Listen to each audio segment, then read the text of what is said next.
Хэрвээ чи ямар нэгэн зүйлийг чанартаагаар суралцахыг хүсч байвал энэ бичлэгийг дуустал нь үзээрэй. Юу ацхан YouTube-чтэй төшөв байна. Дараагийн бичлэгээр уулзж байгаадаа маш их баяртай байна. Энэ удаагийн бичлэгээр хэдүүлээ нэгэн маш чухал номны талаар ярилцах болно. Энэ ном маань ямар нэртэй вэ гэхээр Роберт Грин гэдэг зохиолчийн Mastery гэдэг ном байгаа. Тэгэхээр харагдахгүй ч магадгүй Mastery гэдэг маань ерөнхийдөө юу гэсэн үг вэ гэхээр урам чадвар гэсэн. Ямар нэгэн зүйлийг маш чадварлагаар төгс эзэмших хэлж байгаа. За Роберт Грин гэдэг зохиолчийн талаар ярих юм бол энэ хүү зохиолч маань дайны 33 стратеги, хүч чадлын 48%, бусдыг өөд татах урлаг гэх мэтчлэн Америкийн маш шилдэг бестселлер номнуудыг бичснээр алдартай одоо хүртэл шилдэг бүтээлүүдэд бичсээр байгаа нэг маш алдартай зохиолч байна. Энэ зохиолчийн Mastery гэдэг бүтээл нь ерөнхийдөө юуны талаар харах вэ гэхээр ерөнхийдөө хүн төрөлхтний түүхэнд уран чадвартай хүмүүс тийм ч их биш. Жишээ нь шинжлэх ухаанд Эйнштейн, Стефен Хокинг, хөгжимдэр Моцарт, Бетховен гэх мэтчлэн түүхэнд нэрээд уран чадвараараа үлдээсэн цөөхөн хэдэн хүмүүс аваа. Да Винчи, Пикассо гэх мэтчлэн энэ хүмүүс ер нь яг ямар замаар тэр төгс чадварт хүрснийг Роберт Грин судлаад энэ хүн номоо тэр хүмүүсийн нууц дээр тулгуурлаад бичсэн байгаа. Тэгээд энэ удаагийн бичлэгээр энэ номон дээр байгаа хамгийн гол хэд хэдэн санаануудыг түүж ярилцъя гэж бодлоо. Тэгээд санаудаа эхэлцгээе. За, эхний санаа бол хэрвээ чи ямар нэгэн зүйлийг төгс эзэмших хүсэж байвал чамд ментор буюу чамд зааж чиглүүлэх хэмээн хэрэгтэй, багшлах хэмээн хэрэгтэй. Тэгснээрээ яах вэ гэхээр чи маш их хугацаа эзэмшнэ, маш их хугацаа хэмнэ. Хэрвээ чи бүх зүйлийг эхнээс нь зөвхөн өөрөөрөө сураад явах юм бол чи илүү их хугацааг зарцуулна. Жишээ нь хэрвээ чи бизнесийн салбарт хүч өгүүлээ гэж бодоход чи 10 жил бизнес салбарт үзсэн хүнээр чи тэр салбарын талаар заалгавал чи маш богино хугацаанд дотор тэр хүний 10 жилийн туршлагаас нь суралцсан гэсэн. Одоо ментор гэдэг зүйл одоо зааж чиглүүлэгч гэдэг хүн ямар чухал үүрэгтэй болохыг одоо тайлбарлан харуулan гараад би хэд хэдэн хүмүүсийн жишээг авъя. Ментортай хүмүүсийн жишээ. Жишээ нь Bill Gates. Bill Gates-ийн ментор Warren Buffett гэсэн. Warren Buffett бол дэлхийн хамгийн амжилттай хөрөнгө оруулагч. Хөрөнгө оруулалт гэдэг зүйлийг дэлхийд хамгийн шилдэг нь одоо 80 хэд настай энэ хүн Bill Gates-ийг маш олон жилийн турш зааж чиглүүлж байгаа. Bill Gates бол та нар мэдж байгаа дэлхий дээр хамгийн баян хүний жагсаалтыг 16 удаа багш баг. 16 удаа тасралтгүй тэргүүлсэн. За, дараагийн жишээ Arnold Schwarzenegger. Arnold Schwarzenegger бол маш олон зүйлийг маш олон амжилтыг нэг доор бүрдүүлсэн хүн л дээ. Дэлхийн хамгийн үнэтэй эрэгтэй жүжигч байсан Терминатор 2-ын үед 6 удаагийн Мистер Олимпиа залуудаа хөрөнгө оруулагч хүмүүс тэрийг нээсэн мэддэг. Залуудаа Arnold Schwarzenegger үйл хөдлөлийн хөрөнгө оруулагч байсан. 30 наснаас өмнө саягтан болсон. Гэх мэтчлэн Arnold Schwarzenegger бол бас орчин үеийн одоо хүний хийж бүтээх зүйлс, орчин үеийн түүхэнд хүний хийж бүтээх зүйлс нэг хязгаарлалт гүмаа гэдэг боломжтой хүсэл мөрөөдөлтэй хүнд ерөөхдөө бүх зүйл боломжтой юм а гэдгийг харуулсан. Энэ хүний ментор Joy Welter гэж хүн байсан. Joy Welter сая насураад нэг удаагүй байгаа. Энэ хүн болохоор Австрийн бодибилдингийн дэлхийн бодибилдингийн үүгцэг гэж одоо гэдэг хочтой хүн байгаа. Arnold Schwarzenegger энэ хүний доор бүх одоо чухал зүйлийг суралцсан гэж хэлэх болно. Тийм учраас Arnold Schwarzenegger дараа нь Калифорни гэдэг бол маш том Америкийн маш том мууч. Хэрвээ Калифорни улс гэж тооцсон. Калифорни мужийг улс бод гэж тооцсон бол дэлхийд 6 билүү доллар чагсгаар тийм том муж байгаа. Америкийн бүх том компаниуд, том бизнесүүд ирээд Калифорни төвлөрдөг учраас энэ Калифорни мужийн амд захирч гэдэг бол маш том одоо үр хариуцлага. Арнольд Шварценеггер Калифорни мужийн амд захирч байсан. За дараагийн жишээ Марк Зукербергийн ментор хэн байсан гэж бодож байна? Стив Джобс. Дэлхийн хамгийн шилдэг технологийн компани үүсгэн байгуулагч. Стив Джобс Apple компани үүсгэн байгуулагч.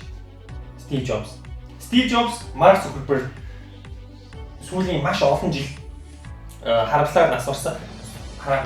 Сүүлийн маш олон жил бүх одоо мэдээж чаддаг зүйлээ Марк Зукербергтэй хуваалцаж, тогтмол уулзаж, Марк Зукерберг үргэлж одоо Стив Джобсоос суралцдаг байсан. Яг тэр ч утгаараа Марк Зукерберг өнөөдөр маш том Facebook гэдэг бол маш том компани. Марк Зукерберг өөрөө дэлхийн баячуудын нэг болсон маш том компани үүсгэн байгуулад өөрөө амжилттайгаар удирдах явж байна. За дараагийн жишээ бол маш сонирхолтой. Джеки Чаны ментор хэн байсан гэж бодож байна? Брюс Ли. Джеки Чан залуугаасаа Брюс Лиг дагаж Брюс Лигийн хийсэн үг болныг сонсч Брюс Лигээс суралцдаг байсан. За дараагийн жишээ. Henry Ford. Америкийн дэлхийн анхны одоо маш их хэмжээгээр машиныг үйлдвэрлэсэн компани. Ford-ийн үүсгэн байгуулагч. Америкийн тэрбумтэн тухайн тэрбумтэн байсан. Дэлхийн хамгийн баян хүмүүсийн тоонд ордог байсан. Энэ хүний ментор Томас Эдисон байсан. Томас Эдисон хэн бэ? Томас Эдисон бол бидний одоо хэрэглэдэг энэ чийдэн гэргнүүдийг дэлхийн хамгийн анхны чийдэн зохион бүтээсэн.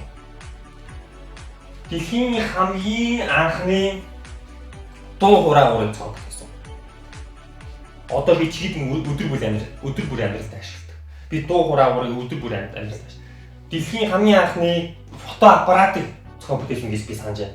Гэтэ энэ дээр шалгалт хийх хэрэгтэй байна. За тийм учраас ментор заас чиглүүлэгч гэдэг хүн ямар чухал юм бэ гэдгийг та нар харж байгаа. Дэлхийн шилдэгүүд яагаад дэлхийн шилдэг байдаг вэ гэхээр энэ хүмүүс өмнө хин нэгнээс суралцаж яддаг гэсэн. Магадгүй та нар бас болж магадгүй тэгвэл тэгээд нэг нөхөд дөөрөөгаад яваад тахна гэж бодож магадгүй. Энэ дээр нэг жишээ авъя. За Kobe Bryant гэдэг хүний бүгдээрээ маш сайн мэднэ тийм үү? Kobe Bryant гэдэг хүн карьерийнхаа эхэнд маш их шүүмжлэлт дагуулдаг. Тэрнээс гол юу вэ гэхээр Michael Jordan-ыг дүүрээсэн гэж. За тэгээд дараа нь Kobe Bryant Michael Jordan-ийн үйл хөдлөлийг аваад өөрийнхөө хөлбөрлөөр шилжүүлээд илүү хөдөлгөөн нэмээд ингэ явсан юм. За дараа нь Michael Jordan гэдэг хүний өмнө хин байсан мэхлээр Julius Erving гэдэг загсагч юм байсан. Michael Jordan Julius Erving гэдэг загчныг харж дөөрөөд бишэж хөдөлгөөний дөөрөөж ингэж явдаг байсан. Гэхдээ хүн дөөрэн гэдэг бол тийм муу зүйл биш ээ. Pablo Picasso-гийн үг л сайн уран бүтээлч дөөрөөдөг. Төгс агуу уран бүтээлч хулгайлдаг гэж. Хүн болгоны санааг хулгайлаад ингэж ав гэсэн үг биш. Гэхдээ өөрийнхөө өмнө хийж бүтээсэн хүмүүсээс жишээ аваад өөрийнхөө хувилбар руу шилжүүлэх нь цаг хугацаа хэмнэх хамгийн том хаалга. За, ерөнхийдөө энэ бүгдээс хараад ер нь нэг асуултыг асууя. Хүн дуурайх тал дээр. Дэлхийд дээр 7 тэрбум 600 сая хүн байна. Дэлхий өөрөө асар хурцтай өөрчлөгдөж байна. Тийм үү? Тэгэхээр хин нэгний дуурайгаагүй хүн юмны жишээ хэлдэг. Бид тэр өглөө босдог тийм үү? Өглөө босоод юу гэдэг нүрэ гараа угаад хуцаа өмсөөл. Тэгвэл чи яагаад хувц өмсөд аа? Өөр хүмүүс хувц өмсдөг чи хин нэг дөөр яахгүй гэдэг боломжоор үсгээ яваад байж болно тийм үү? Яагаад чи юу гэдэг юм? Хоолоо болгож идээд байгаа юм.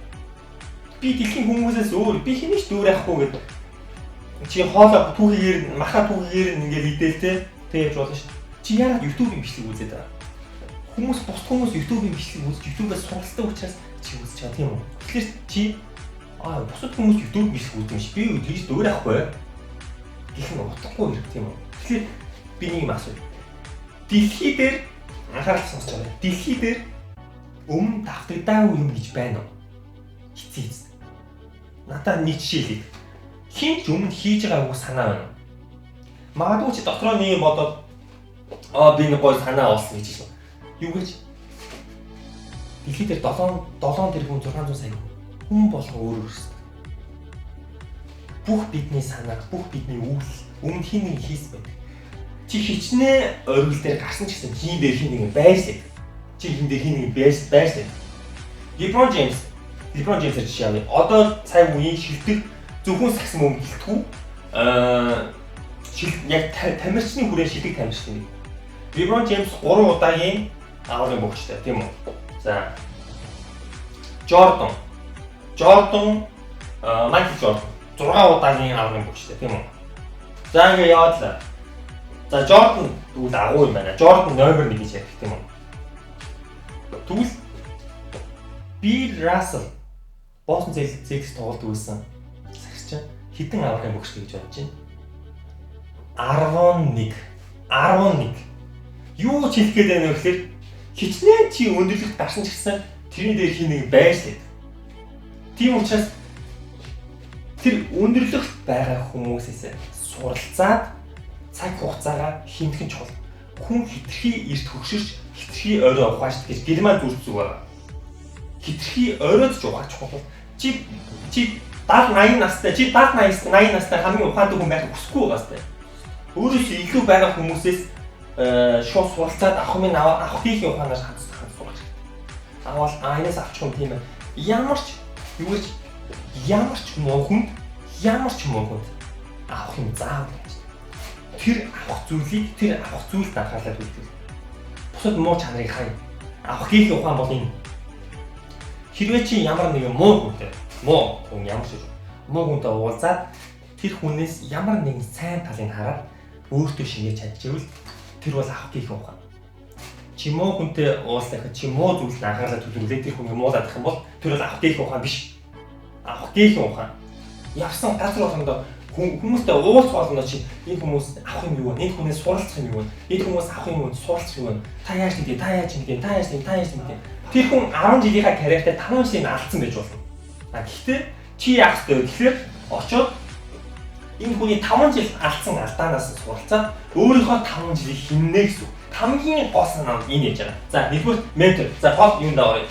Тэгээд хоёрдугаар юу вэ гэхээр ямар нэгэн төгс чадвар эзэмших тулд чи маш сайн сургууль хийх хэрэгтэй.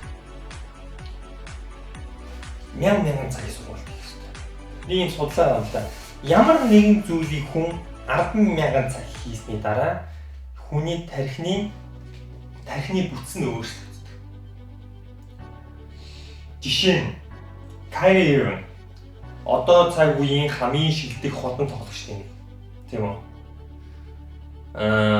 Kyrie Irving 19 наснаас өмнө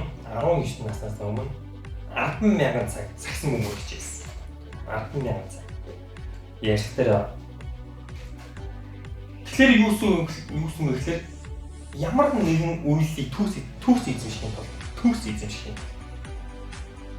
чи тэнд үнэхээр өглөө босоод тэр зүйлээ боддог. Орой унтахтаа тэр зүйлээ боддог. Шөнө чи тэр зүйлээ зүүдэл. Өглөө босоод тэр зүйлээ хийж эхэлдэг. Гэхдээ тийм байхад бол юу гэсэн бэ гэхээр дуртай юм хийх хэрэгтэй. Төсөөлтөө Steve Jobs гэдэг хүн технологи сонирхолгүй хүн байна гэж төсөөлдөө чи. Arnold Schwarzenegger спорт хийх дургүй хүн байна гэж төсөөлдөө. Эйнштейн шинжлэх ухаанд сонирхолгүй хүн байна гэж төсөөлдөө.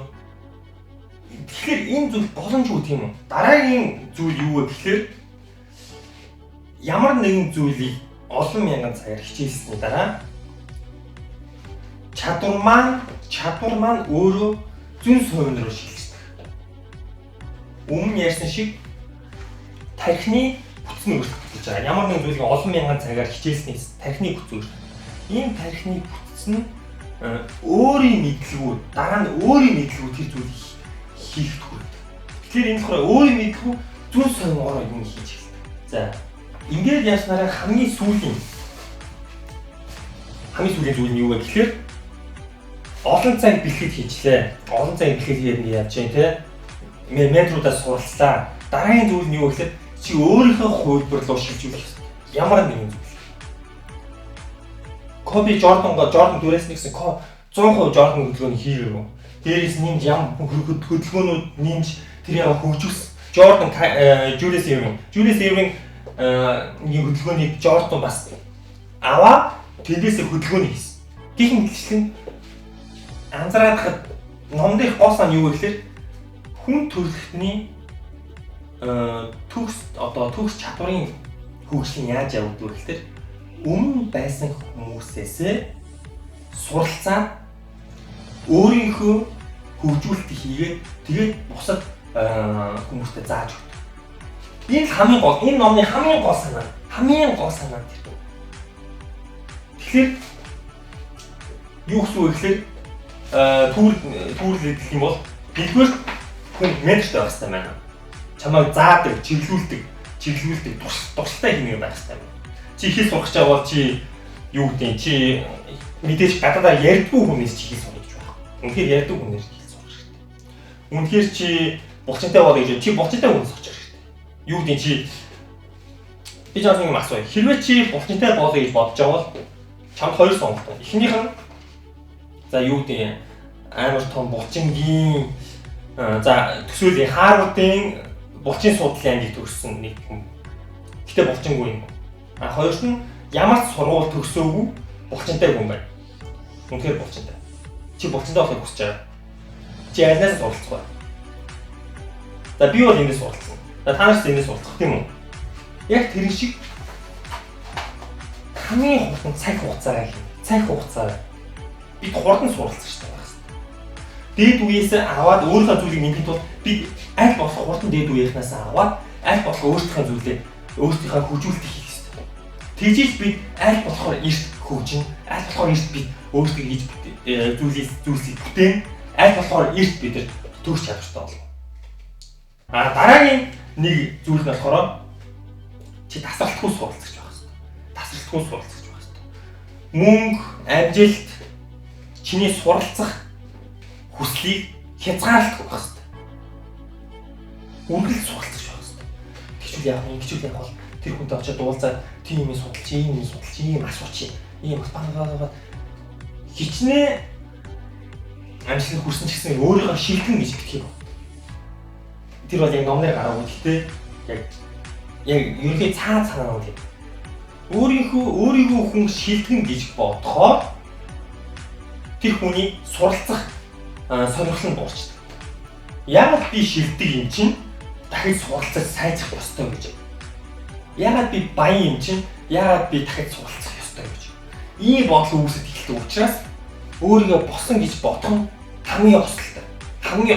Аль болохоор бусдаас суралц, аль болохоор бусдаас асуу, аль болохоор бусдаас өөрийнхөө чиглэлээр хэрвээ чи технологи аппликейшн сонирхдаг бол интернет руу ороод Стив Джобсын ярилцлагыг унш. Билл Гейтсийн ярилцлагыг унш. Хэрвээ чи бизнесээр явах гэж байгаа бол Warren Buffett 80 настай хүн одоо Warren Buffett өдрийнхөө 80% ном уншаад зарцуулдаг. Тэр хүн хизээ нас урах хизээ хураа сайн мэддэг. Гэхдээ боддоо 80 настай хүн өдрийнхөө 80% ном уншаад зарцуулдаг. Өдөр 500 хуудас уншдаг гэж хаад одоо бассан гэж 300. Тэгэхээр юу гэсэн үг вэ? Тэгэхээр энэ хүн тасралтгүй суралцах ёстой юм аа гэдэг жишээг өөрөөр харуулж байна. Тийм үү? Энэ хүн дэлхийд эхний анх тохтой баян хүн. Дэлхийн номер 1 хөрөнгө оруулагч.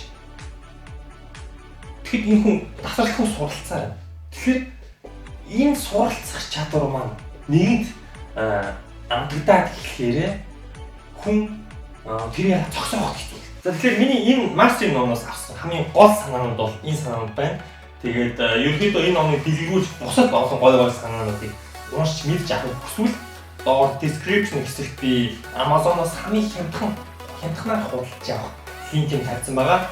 Ороод татаад одоо захиалаад аваад уурч болно. Англи хэлээ сайжруулах хүсэлтэй залууч гэсэн ороод ямар нэгэн зүйл сурангаараа хажуугаар нь хэлээ сайжруулах боломжийг одоо авах юмаа. Тэгээд дараагийн бичлэгээр би улам сонирхолтой, улам хүнд хэрэгтэй, улам үн цэнтэй мэдээлэлүүдийг эсвэл номнуудын талаар ярилцуулна. Тэгээд дараагийн бичлэгээр уулзлаа. Түр баярлалаа.